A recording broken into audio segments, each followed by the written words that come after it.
Hello and welcome to Holistic Lifestyle Tips, Getting Real About the Woo-Woo. I'm Becky Russell, owner of wellness company Hope Essential, and I am an essential oil educator and a holistic lifestyle educator. I just love to teach. And I also feel compelled to share what I've learned on this journey of over 25 years in order to see if it'll help you as well. You see, in my family, as some of the women would turn 40, they were diagnosed with type 2 diabetes. And when I was in my mid 30s, I was diagnosed as a pre-diabetic. And that really made me think, do I want to go that same traditional route, or is there something else? And so I did not see that they aged with the quality of life.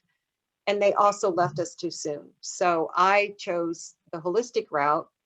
And I feel it served me well. At 63, I'm not on any diabetes medications. In fact, I'm not even considered pre-diabetic. And I attribute that to the holistic approach. So it's not the only way, but it's worked for me. And I just want to share with whoever will listen how that might help them. It's a theory of treating the entire body, mind, body, and soul from the inside out, not just treating symptoms. So I came up with this idea of weekly videos where I just share a little piece, a little commercial for holistic living, and then you go do your research. And then I also came up with an idea of interviewing holistic practitioners, people who are experts in a field. And so I am so excited to welcome Laura Marie Blankenship. Welcome, welcome. And in fact, I have interviewed Laura before and was so impressed, had such a good time. I wanted to bring her back because Laura is an artist and creative guide.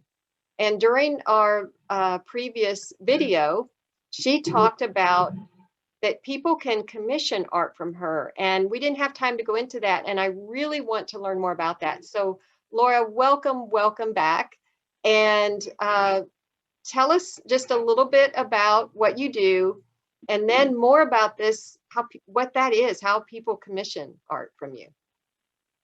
Yeah, hey, thanks. It's been a long 10 minutes since our last video, Becky. Yeah, but I really do appreciate you taking the time to let me talk about this piece of my work. So I think no matter whether I'm working with people one-on-one and helping them tap into their own creativity through art mediums themselves, like painting, or I'm working with them one-on-one to create a painting that expresses whatever they're going for. The whole point is helping people express emotion through art.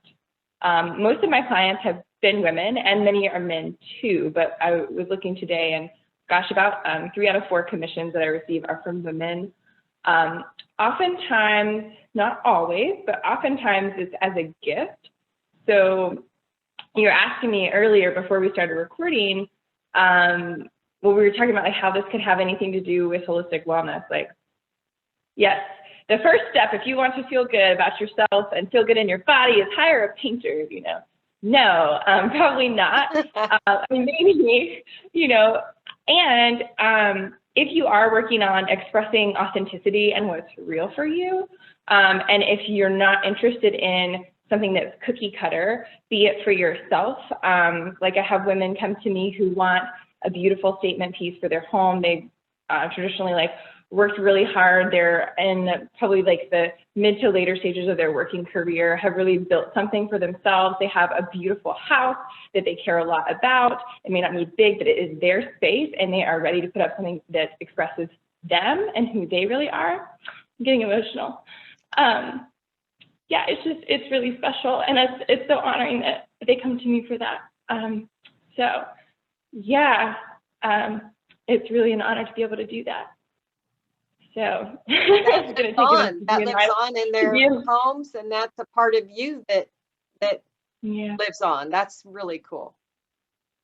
Well, I'm just gonna take a breath, and I have something to say to that, but.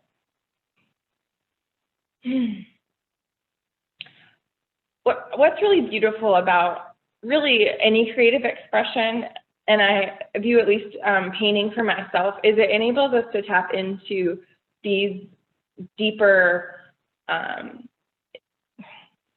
Jung might have called it like the collective unconscious, there's deeper emotions and deeper archetypes. So like people who embody a certain thing or a certain set of feelings, like the mother is an archetype, the wounded healer is an archetype. There's all kinds of archetypes. The king, the queen. Without getting too mental with it. Anyway, you've probably heard the term collective unconscious. That's where it comes from. And he was building off of Freud's work with, anyway. So I think painting allows me, and really any type of creative modality, and some people get into these spaces also with meditation or transcendent experiences. You can have transcendent experiences through drumming, like altered states of consciousness. And you're able to go a level deeper to these things that like the common shared human experience. And so I tap into that a lot when I'm working. And I'm not saying, oh, I'm feeling somebody else's feeling. I mean, sometimes I have had experiences where I've painted a live client and they were telling me about their current woes and grief while they were playing their instrument for me. It was a magical experience, and that sadness and also hopefulness, she was in a really big transition, that was definitely translated into the painting, right? But even when I just paint for myself, like we got live music work behind me, and that's a lot of musicians whose energy was kind of channeled into the canvas, which has been an amazing experience. I did over 150 of those between like 2014 and 2017. As you can tell, I get really excited about art. But now, so I'm moving into more of working with my own feelings and putting that out. So there was a time when I didn't have a car, and I was biking to work to my studio every day.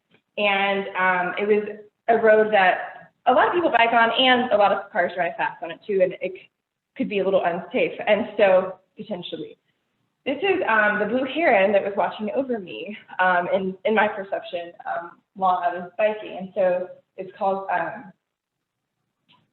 yeah, I thought about I am protected, but I think this is called the guardian. I am safe, I am watched over. And that was painted like really fast. You know, there's a lot of emotion in that. So a lot of my like fine art experience, I took a lot of painting classes in college, and I did a little course at Penland School of Crafts. It was a painting and meditation course. I got a scholarship. I was the studio assistant for that. So those like more practical fine art skills are being used to do things now that are like very quick and very infused with emotion. And then I also do some more abstract pieces. So like this is working on the orbs represent different things for me. I won't go into what that means right now, but this is an experience that had a lot to do with integrating some like shattered parts of myself. And I view this as like two distinct energies. I don't want to like analyze my own art too much, but all that to say, I'm now focusing on channeling my own emotions more, and also what other people want. So when I paint, I'm tapping, yes, it's mine, and I'm tapping into something that is a lot deeper than that. So like there's not a human on this planet who's over even like 10 who hasn't experienced like, I mean, you talk to a 3-year-old, they know what deep loss and suffering is. Like the tantrums that they throw, like that is real, and they're tapping into something. And so maybe it is just about that candy bar that they didn't get, maybe, you know, or maybe like there is a deep wound within humans when we have this longing and it's not fulfilled, right? So there's that's real. And then also the ecstatic joy that you can get from like creating your own life, having a clear vision, really following that path, making something for yourself. And then you have this like expansive beauty, and you want to share that, and you want that to be expressed, and it's only yours, and yours looks different than anyone else's. If you want that to be expressed, I might be able to help with the painting for that, or there are many artists who can also help. A lot of painters, I think, have a connection with this. And so if you're interested in what's real for you, or maybe you want to give it as a gift, I was saying that a lot of my clients are women, and quite a few are men too, but who are giving a gift to someone that's very special and important to them, and they want to honor, and maybe they know what's really special and the important emotions that are coming up for this person at a transition in their life, and they want to give that to honor them. And so I feel very special when those people come to me and they ask for a special painting. And so And what that process looks like is they set up a time on my calendar, and we talk for 40 minutes, which is, you might think that's a long time to talk about a painting. We could probably actually talk longer, as you can see. But I don't do nearly as much talking then. I encourage them to look at my website beforehand so they get a sense of what I can do and what really vibes with them and resonates for them. And then I ask them, like, you know, how do you want people to feel when they look at this? And sometimes I don't even have to ask that because they are already telling me so much about why this image is so important to them. You know, my mother loves the coast. She grew up on the coast and she loves horses. And this would be the most meaningful gift I could give her. So I do a lot of things like that. And then I have also done a lot, I've done a lot of women like who are like working on being proud of their bodies and in their body. So I do a lot of work like that. Yeah, I really love what I do. Mostly it's asking a lot of questions and then channeling that person onto the canvas. Yeah, now it almost sounds like therapy. I mean, you're digging into some sort of deep stuff. Is this considered paint therapy? Well, that's a really good question, Becky. No. So a therapist is someone who, so I have my bachelor's in psychology, so I'm aware of, there's something called the Diagnostic and Statistic Manual, and I'm aware of the different diagnoses we can give people. Some of my best friends are therapists, and what I do, I'm not licensed, I don't have my master's, and I'm not interested or licensed in diagnosing. If somebody's having like a very strong feeling or tapping into the collective unconscious, like I'm not trying to diagnose you, I'm just working with you to understand like what emotions you're experiencing, and how can we translate that onto canvas for you. And I can hold space for someone if they're having a hard time, but I'm not a substitute for therapy in any way. So thank you for asking that. I think that's really good to clarify. And I think one of the reasons I'm able to do some of this amazing work is some amazing therapists I've had, and also some amazing energy and body workers and healers too. And I have done some work working for a company that does wilderness therapy, and I lived outside and worked as a guide for them. So I have a lot of experience with therapy. I know a lot of the lingo.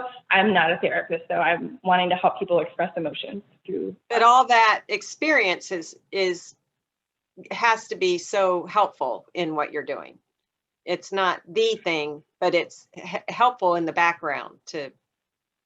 That's true. And actually, so for years while I was going around to all those 150 live music shows painting, I was working on and off, like as I was like teaching some art.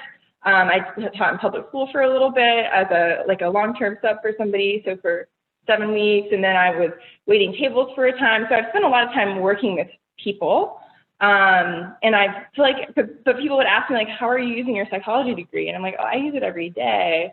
And I have about 3 years experience of working on a crisis hotline too. So I think that also informs. I'm doing so much talking now. And it informs, because I'm really excited, but it informs how I'm able to listen to people and kind of hear the words beneath the words, ask questions about what's real for them, and be able to be present. I'm not scared when something is not normal, or like they're crying. Like, you know, I was crying just a minute ago, and like, how was it? It's okay to cry. It's okay to be really upset. And there are people who are experiencing things that they really need help with, that me painting something for them isn't going to give them alone too. Right. So you pick your lane, right? Because I've had people say I should be a life coach because I do cheer people on and I'm there for them. But it's like, that is, yes, if I had not found doTERRA and all the essential oils and all that, that might have been a path. But doTERRA checks all my boxes. So to diverse and go on another path, that doesn't make sense to me now. It's like everything I know, it helps me coach people, but that's not where I want to focus my business, my energy. So you have those skills and that knowledge, but to go ahead and you want to be an actual therapist, that's not your thing. You want to help people in your unique way. And that's so beautiful. And I just wish there were more people that, because I'm blocked as far as creativity, as far as painting and that, because I feel, I mean, the first time I ever stepped outside my comfort zone there was at a fundraiser for the Rotary, and it was a paint class. And when we walked in, you know, you paid your money and you went in and you got the canvas and everything. I was shaking. I was so nervous because there was that judgment already. And Yeah. then, but I just kept saying it's for a good cause. It's for a good cause. And of course, I'm in between two people. One is this free spirit. She's not listening to a word the person says up front, and she's doing her thing. It doesn't look anything like what it's supposed. Yeah, doesn't look like anything like she says, but it's beautiful. And then the person on the other side of me is doing exactly what the teacher's saying, and it looks amazing. And then here I am. And when I saw that it was a blank canvas and we were supposed to just follow her instructions, it wasn't like a paint by number thing. I was terrified. I was mortified. But I kept with it. I did the best I could. And my goal was that you could at least tell what it's supposed to be. Yeah. And it's on my wall. I'm very proud of myself, but it took a lot to get me outside of that. It was very frightening, but to have someone like you who would make it a safe place, that would be awesome. That's a true gift. And, you know, I always like to say, well, which part of the holistic spectrum are we going to talk about? Physical, spiritual, or emotional? And it sounds like, as with most things, it's all three with what you do. For sure. And I guess when I do one-on-one sessions with people, which we talked about in the last video, so if you haven't watched that, you can check it out. And I talk about how I work with people who want to work with, maybe it's writing or playing an instrument. It may not be making 2D art, or that also offer 2D art classes. You know, that I think that kind of taps into the whole body. And with this, if we're talking about me holding space for people to tell me like what's so important for them and what they want to express and have channeled into artwork, I will take your question more literally and say I think that definitely is going to be tapping into more of this spiritual and well, I guess you say mental health, yes? Emotional, yeah. But emotional. Yeah. Well, I always, that's my gut instinct, is to say definitely just emotional health. Like to be able to, if you have a piece of art, and I was thinking about this last night, the first art that I bought. So I'd never been to Charleston, South Carolina before, and I would save up my money every year for when we'd go on vacation. We went somewhere different this year and that year. And so I saved up all my allowance, and we were in an art store, and I'm so grateful to my parents, and especially my dad would always take me to art galleries. You know, I was alone a lot as a child, and I did get to spend a lot of time with them and in art galleries. And so we were flipping through prints, and there was this huge print in oil pastel. It was super bright and vivid. You don't need to know any of that, but it was this super bright, vivid, bright yellow houses and like sidewalk, and oh yeah, and the houses were rainbow colored because it's Rainbow Row. And then the waves were just like so vivid and like multicolored, and it's impressionistic. So there's like all these little lines, it's so bright, and I just loved it. And I love the way I felt when I looked at it, and I just had to have it. And now it's hanging in my old room at my parents' house now. But and when I have my own house one day, it will go there, right? So yeah, it's just very special to me. Yeah, just does something, you know. Yep, there's a lot of emotion with any of the creative arts. I feel music, the written word, art, you know, painting, all that. It's all very, very emotional, I feel. So, so who do you feel would be most likely to, who would benefit the most from this type of thing? Like, who do you think would commission something from you?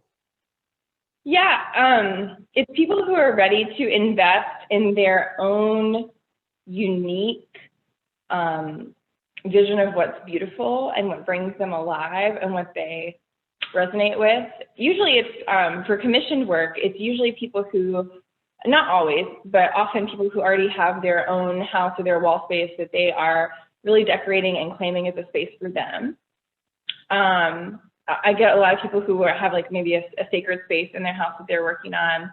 A lot of people tell me that their art is like above their altar or on in their room where they pray or meditate, and I actually do get like the live music work that's behind me, which isn't a lot of what we've been talking about. A lot of musician fans will get that and put that in their homes, the ones I've already done. And I have had a couple musicians contact me to do other musicians, but mostly it's people who are ready to claim a space in their house and really mark it as their own and let it be a reflection of their own unique, wild, vibrant selves. It's people who also like come alive and are touched by art and these things. Is that helpful? Yeah. And I just want to, I'm a former romance author, so I just want to put a plug out there to the guys that, you know, women, a lot of times they are portrayed as very complicated, but I think the majority of us are very, we're easy to please. And one of the best ways you can show that you love someone, I feel, is to give a personal gift, something that you put thought into, that said, you know, this person, you know their favorite color, you know their favorite flower, you know what brings them joy. And so if any guys are out there watching this, listening to this, I would highly encourage you to think about this as a gift, because it would touch that person's heart beyond belief. I truly feel that. So I just think it's the greatest idea. So how can people reach you? About that. I'll flip that on it. The person who contacted me most recently is a woman who wants to give a very special gift, a housewarming present for someone who moved here from very far away, and it's a special piece to honor like their home as they transition to a new home. So men and women, and women who are giving gifts to women, and men who are giving gifts to men, genders, like the special thing from the heart. And whether that's art that I make or art that you make, or just like showing someone how much you care by taking a picture of their home or whatever's special to them and giving that to them, whatever you can afford. Yeah, and if you're ready to invest in a custom painting, I'm happy to help you. Awesome. And then you will put your contact information in the comment section after this airs. And then I always try to end the video with a fun question. So where is your happy place? Okay, so last time I said it was outside in nature, and specifically on the Appalachian Trail, but really just outside anytime. So today I'll say, gosh, you know, it is actually painting. The next one is painting. Just like in there, covered in paint. I love my nice clothes and looking cute and like stylish. I love to be dirty and just covered in paint and like in the thick of it and feeling it and smear my forehead because I'm like, oh, is that good? And I step back from the work and I don't know. And like in the mud and in the muck. And then coming out hopefully with something I love. But even if I don't, it's the process itself that is my happy place. I love it. Love it. I love your energy. I love your look. Your earrings are adorable. Thank you. I made them. These came from the trail. Oh my gosh. I found these, and then this has a little nut that spins. I keep everything in my studio. I'm a hoarder, so this nut came from some of the many things that I keep. So yeah. Oh gosh, you never know what you'll need, right? Yeah, that's right. That's right. For a creative life, you do not. That's right. Well, Laura, thank you so much. I really enjoyed this. We could talk forever. It's just so fun talking to, even though I'm not a painter, the writer part of me is that creative. I can write about people who paint or draw. You're free to write about me. I'm available. So thank you so much. And I just want to let people know too that you can catch our earlier video and all the others on my website, hopeessential.com. And then follow me on Facebook at Hope Essential LLC. There's all sorts of events and freebies and education. So till next time, choose you, choose natural, choose now. Bye. Thanks, Laura. Yeah, thank you so much. This is awesome.